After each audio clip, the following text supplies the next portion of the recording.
Bonjour à tous, j'espère que vous allez excellemment bien. Aujourd'hui, on se retrouve pour parler rugby. Nouveau match avec le match de l'Afrique du Sud face à l'Écosse. J'avais hâte de voir cette rencontre que j'ai vue en direct, commentée par Mathieu Lartaud, qui était de retour. Et ça fait plaisir. Et son retour est très impressionnant quand même. Parce que la résilience mentale dont il a fait preuve est quand même. Enfin, là, faut avoir du mental quand même, hein, parce qu'il. Certains auraient pu s'écrouler et lui, il a été d'une force mentale assez dingue. Ça faisait du bien de le revoir. Voilà, bon, on l'avait vu depuis une semaine, hein. Moi, je l'avais vu, je l'avais entendu dans le Moscato Show notamment. Mais voilà, vraiment. Et puis bon, Mathieu Lartaud, c'est quand même la voix d'une génération au niveau du rugby. Ça fait plaisir de l'entendre sur ce match-là, surtout qu'il est compétent. Alors que du côté de Patrick Montel, s'il a été viré, c'est aussi qu'il y avait une raison à un moment. Parce que j'ai vu la rumeur là, comme quoi tout le monde veut le mettre. Hanouna, de toute façon, déjà quand il y a Hanouna dans une phrase, tu sens la connerie arriver derrière. Maintenant, et Hanouna qui veut emmerder le service public, donc il a invité Patrick Montel en disant faut qu'il commente les Jeux Olympiques. Alors déjà il peut commenter depuis chez lui, hein, parce que bon, tu peux faire un live Twitch, hein, et ensuite Patrick Montel, bon, je pense qu'il y a beaucoup de sportifs français qui sont contents que ça soit plus Patrick Montel qui commente pour France Télévisions, parce que voilà, c'était une catastrophe. Notamment, il a une vision sur le dopage qui est catastrophique. Et demandez à Kevin Mayer ce qu'il en pense.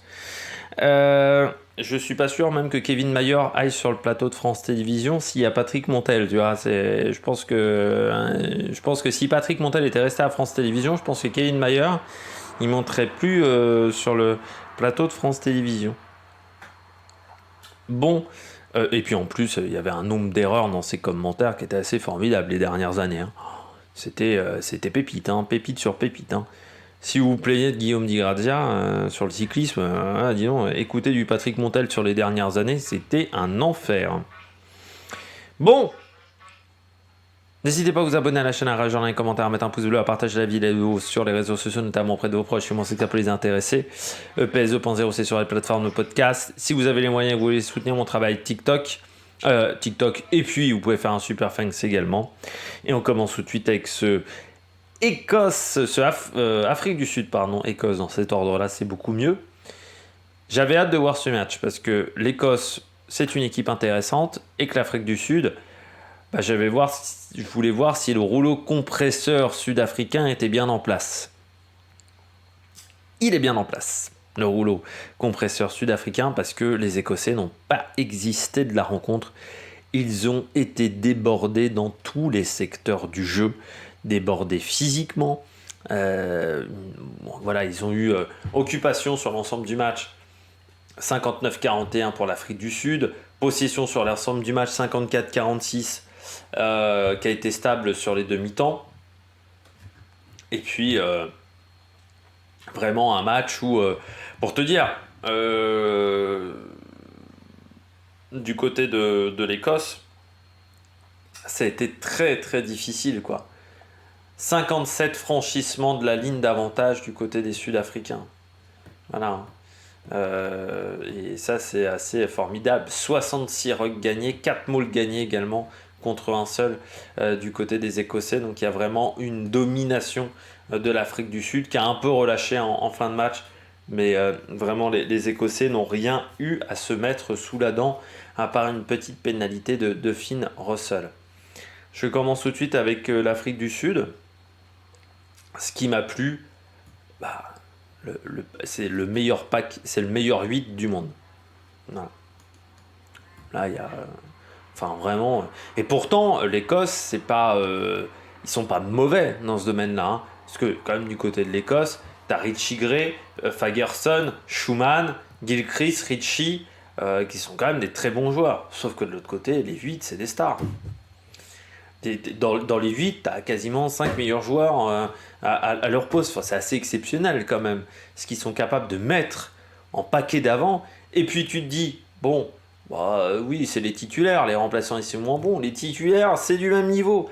Donc ce qui fait qu'ils se sont fait broyer, mais vraiment, sur les mauls, du côté de l'Afrique du Sud. Derrière, bah, en fait, j'ai envie de dire qu'on a cette équipe d'Afrique du Sud, bon, qui a été championne du monde en titre, elle a les qualités de l'équipe d'Afrique du Sud en 2007, de l'équipe d'Afrique du Sud en 95. On a des fondamentaux, les joueurs de devant qui sont exceptionnels, notamment les deuxième et troisième lignes. Ils ont toujours eu des très bons deuxième et troisième lignes. Et derrière, tu as un ailier, deux joueurs rapides qui sont d'un niveau exceptionnel. En 2007, tu avais notamment Habana derrière, qui était... moi, la première fois que j'ai vu Habana, je me souviens à la Coupe du Monde 2016, je me suis dit, putain, c'est Usain Bolt. Enfin, à l'époque, Usain Bolt n'existait pas. Enfin, on ne le connaissait pas énormément du côté de l'athlétisme. Je me suis dit, c'est quoi ce mec? C'est quoi ce mec, vraiment? Il allait à une vitesse. Mais, putain, je me suis dit, c'est Ribéry assemblé avec Usain Bolt, avec une intelligence de jeu. Enfin, c'était formidable, Habana. Si vous n'avez pas vu des matchs avec Habana, je vous conseille d'aller les voir, parce que c'était vraiment un joueur exceptionnel. Et Colby, c'est du niveau d'Habana. C'est quand même... putain, c'est le meilleur allié du monde, quoi. Il sait faire, mais... À chaque fois que tu vois Colby, à chaque fois qu'il a un ballon, il le bonifie. C'est un joueur qui est exceptionnel. Un des meilleurs joueurs du monde. Hein. Et entre le paquet de 8, le Colby, une charnière avec De Clercq et Libok, qui est peut-être pas la plus fofolle. C'est peut-être pas foufou comme Ntamak et Dupont, mais c'est De Clercq, ça joue, c'est solide. Hein. C'est difficile de trouver l'ouverture. Et là, les Écossais, ils n'ont jamais trouvé l'ouverture dans la rencontre, quoi. Ils n'ont jamais eu l'occasion de trouver l'ouverture. Défensivement, c'est solide, mais alors, ils n'avançaient pas, les Écossais. Ils n'avançaient pas le ballon. Ils ont un ballon porté 610 mètres du côté de l'Afrique du Sud, seulement 229 mètres du côté de l'Écosse. C'est extrêmement faible. Et pourtant, 89 courses. C'est-à-dire que, voilà. Mais ils ont franchi la ligne d'avantage seulement à 28 reprises. C'est très très faible. Enfin voilà, ils n'ont jamais trouvé la solution dans cette défense. Voilà, ils ont souffert. Et je pense même que l'Afrique du Sud aurait peut-être pu encore plus enfoncer le clou. Mais il y a eu des approximations du côté de l'Afrique du Sud à certains moments. Pas énormes, mais c'est des petits détails. Enfin, c'est quand même l'Écosse. Donc c'est des petits détails qui seraient passés peut-être face à d'autres formations dans ce groupe B. Peut-être que ça serait passé face à la Roumanie notamment. Mais là, ça n'a pas marché, ça n'est pas passé. Du côté de l'Écosse, ça a été un cauchemar. Un cauchemar parce qu'il n'y a rien qui fonctionne, notamment au niveau de la touche. Ça a été qui est pourtant leur point fort à l'Écosse, la touche. C'est vraiment un point fort depuis de nombreuses années. Là, ils ont quand même perdu 2 touches, ce qui leur arrive jamais. Ils ont souffert. Ils ont plus de pénalités encaissées également que l'Afrique du Sud. Et n'avançaient pas le ballon en main. Pourtant, ça faisait des passes, mais le problème, c'est que l'Afrique du Sud avait une défense qui était bien en place. Ils avaient vu la vidéo. Ils montaient tout de suite sur le porteur de balle. Les lignes étaient coupées. Et encore une fois, cette équipe d'Écosse, si les ailiers n'ont pas le temps de jouer un petit peu, n'ont pas le temps de prendre de la vitesse, c'est très compliqué pour eux. Cette équipe d'Écosse, elle a besoin d'avoir du temps sur les ailes. Van der Merwe et Graham, ils ont besoin un petit peu de temps. Kinghorn aussi, ou Jones, Tupulotu, c'est des joueurs qui ont besoin de prendre de la vitesse pour pouvoir casser des plaquages et ce genre de choses. Sauf que, déjà, ils ont eu très peu de ballons. Et quand ils avaient le ballon, ils avaient un Sudaf qui était 2 cm devant eux. Donc, impossible. Et Finn Russell, il n'avait pas le temps de jouer. Et Finn Russell, c'est un joueur qui a besoin d'avoir du temps de jouer. Vous savez à quoi ça m'a fait penser, Finn Russell? J'avais l'impression que c'était un quarterback au foot américain. Vous savez, les quarterbacks qui se fait saquer 5 ou 6 fois dans le match.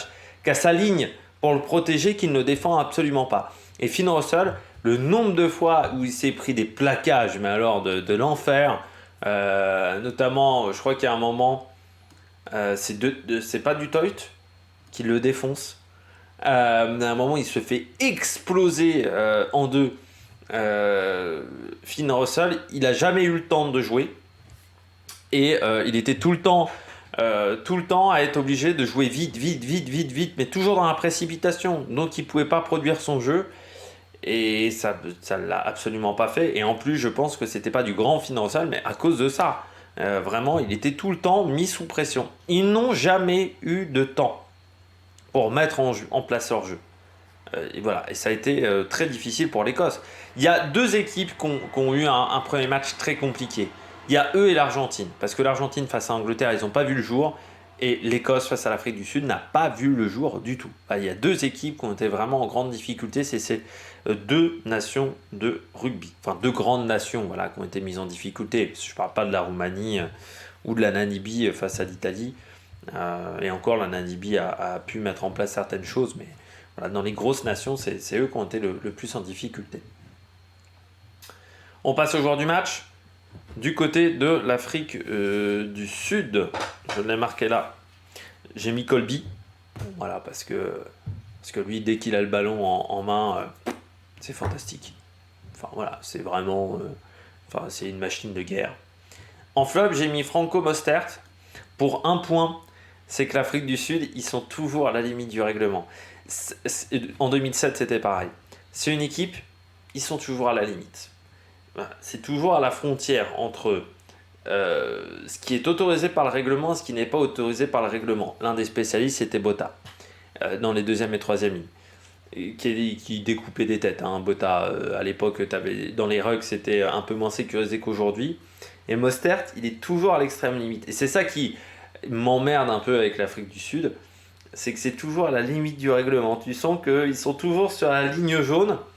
Et moi, je me dis qu'avec certains arbitres, il y a certaines actions de Mostert qui vont peut-être pas passer. Tu vois, il y a certains découpages qui lui auraient peut-être donné un carton jaune. Mais comme c'est toujours à l'extrême limite, et que l'Afrique du Sud est une grosse nation de rugby, et on a bien vu avec le match des Fidji qu'au niveau de l'arbitrage, il y a quand même peut-être... que ça soit avec les Fidji, et j'aurais peut-être aussi un petit peu avec le Chili, parce que le Japon aurait peut-être pu prendre aussi un autre carton jaune. Il y a peut-être quand même un arbitrage à deux vitesses de temps en temps dans cette Coupe du Monde de rugby, mais ça s'est surtout vu avec les Fidji. Voilà, donc c'est pour ça que j'ai mis en flop Mostert. Du côté de l'Écosse, Graham en plus, parce que il n'a pas eu beaucoup de ballons, Graham, mais sur les quelques ballons qu'il a eu, j'ai trouvé très intéressant. Surtout si je compare à Van der Merwe, qui j'ai trouvé assez discret, mais Van der Merwe, parfois il est super, parfois on ne le voit pas du match. C'est vraiment un joueur qui n'est pas forcément très régulier dans ses performances. Ce que moi j'avais vu notamment face à l'Angleterre cette année au tournoi Destination, il est exceptionnel. Par contre, je crois que c'est face à la France, on le voit très peu, Van der Merwe. Ce qui est un petit peu... Je ne sais plus s'il a été blessé face à la France. Parce qu'à un moment, il a été blessé pendant le tournoi Destination, je me souviens plus c'était sur quel match. Mais je me souviens le match face à l'Angleterre en deuxième mi-temps, il est exceptionnel. Il y a une action qu'il produit qui est dingue. Et puis en flop, Richie, parce que devant, ça a pris l'eau, notamment en touche. Et surtout, j'ai l'impression qu'il n'a pas réussi à remotiver ses troupes en deuxième mi-temps. Et ça, c'est un petit peu tristine pour un capitaine. Et puis en plus, il y a pas mal de fois où il a été mis à la faute, en difficulté. Il a quasiment pas gratté de ballon. Il n'a jamais réussi à gratter de ballon. Et ça, c'est dommage du côté de Jimmy Ritchie parce que c'est un joueur qui a cette grande qualité-là.